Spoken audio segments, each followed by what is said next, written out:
Hi, I'm Tam. I work at Auddy.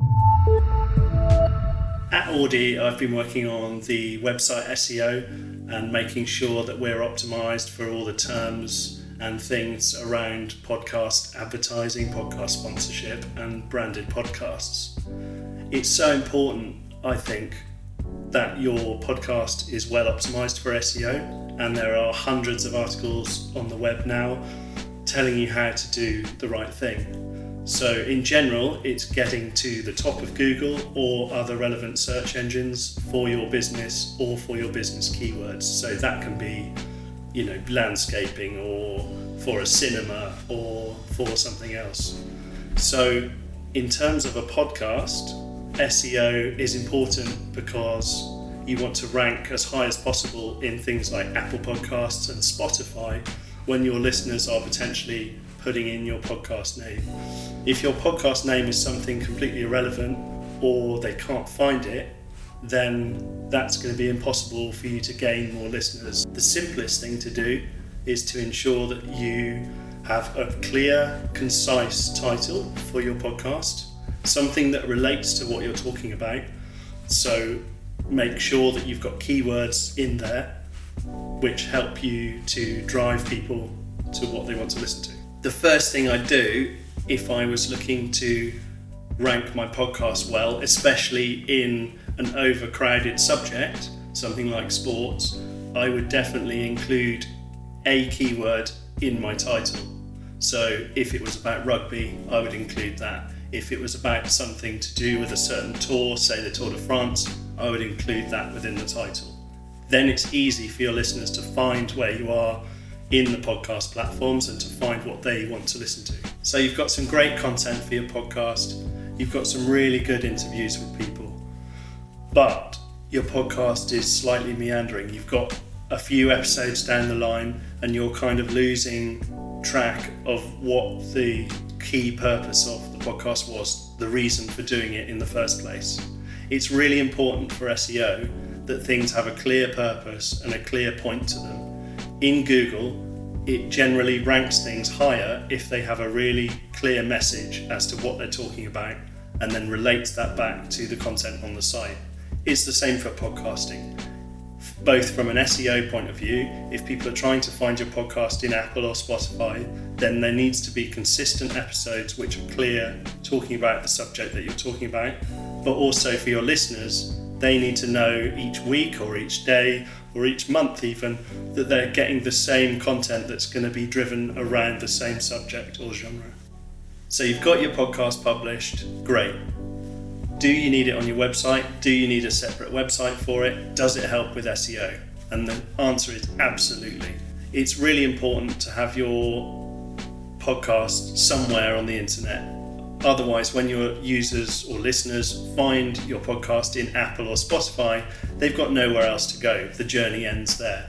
It's much better to have your podcast on a website where you can have lots of other rich information or media or keywords or videos or extra bits of interview, things that are really going to engage your listeners or users or customers back to your website.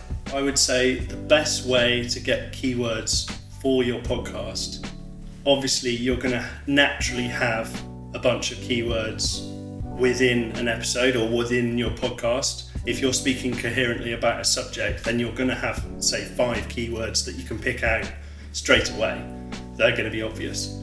Then you can search in things like Google Trends, which is a great free tool, which then shows you other keywords around your subject that you might not have thought of that people are searching for. In terms of your podcast, having extra content means that you've got a wider presence and you've just got more things out there on the internet for Google to find, for people to find, for your listeners or your customers to find. It's that simple.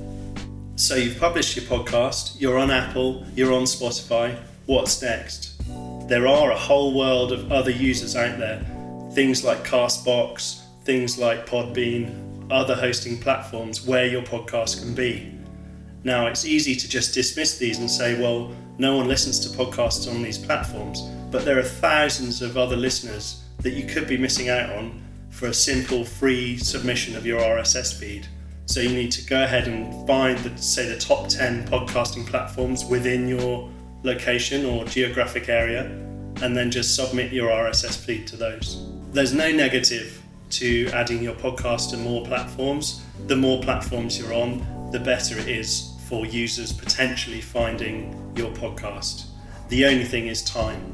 It takes time to distribute to these platforms, even though it's free, even though for the most part you're just submitting your RSS feed.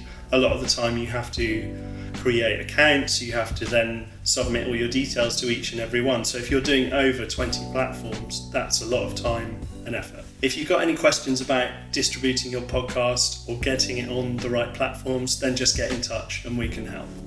People know that reviews are really important for podcasts, just like they are on other social media platforms.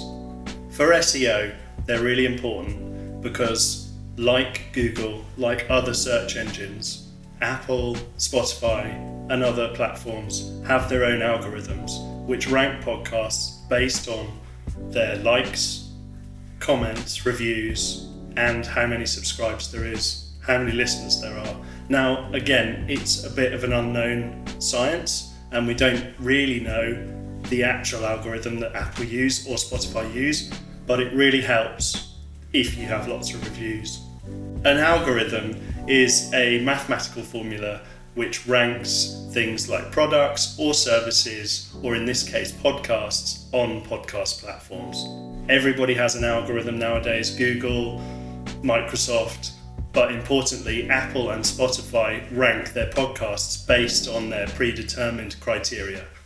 So it's really important that not only are you getting lots of listeners to your podcast, but you're also getting lots of reviews for your podcast, and you're also getting lots of subscribes to your podcast.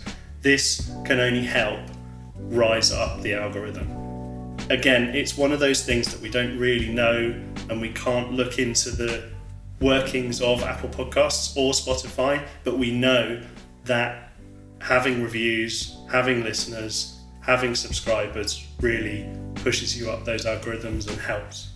In terms of SEO for your podcast, there are 5 key things you need to remember. So keywords, you need to remember to include, say, 3 to 5 keywords. They can be in the title, they can be in the meta description, or they can be in the description of the episodes. You need to remember to keep within your podcast's theme. So you need to make sure that if you're having lots of different interviews, lots of different roundtables, that you're always tying your podcast back to your original idea or your original purpose for the podcast. The website, you need to make sure that your podcast sits well on your website and that you give the user or the listener all that nice extra content that goes with it. If you're talking about links in the podcast, you can put them on the website, or pictures or things that you're talking about, they can also go on the website. In terms of making sure that you're on the right platforms, as a minimum, you ideally need to be on Apple and Spotify, and then they're the other top 10 platforms, and then the others follow. Reviews, you need to make sure that you're asking people to review your podcast, and you need to be monitoring what's happening with your reviews like any other social platform. Check out more of our content here. If you've got any questions about anything that I've covered, you can get in touch at the links below.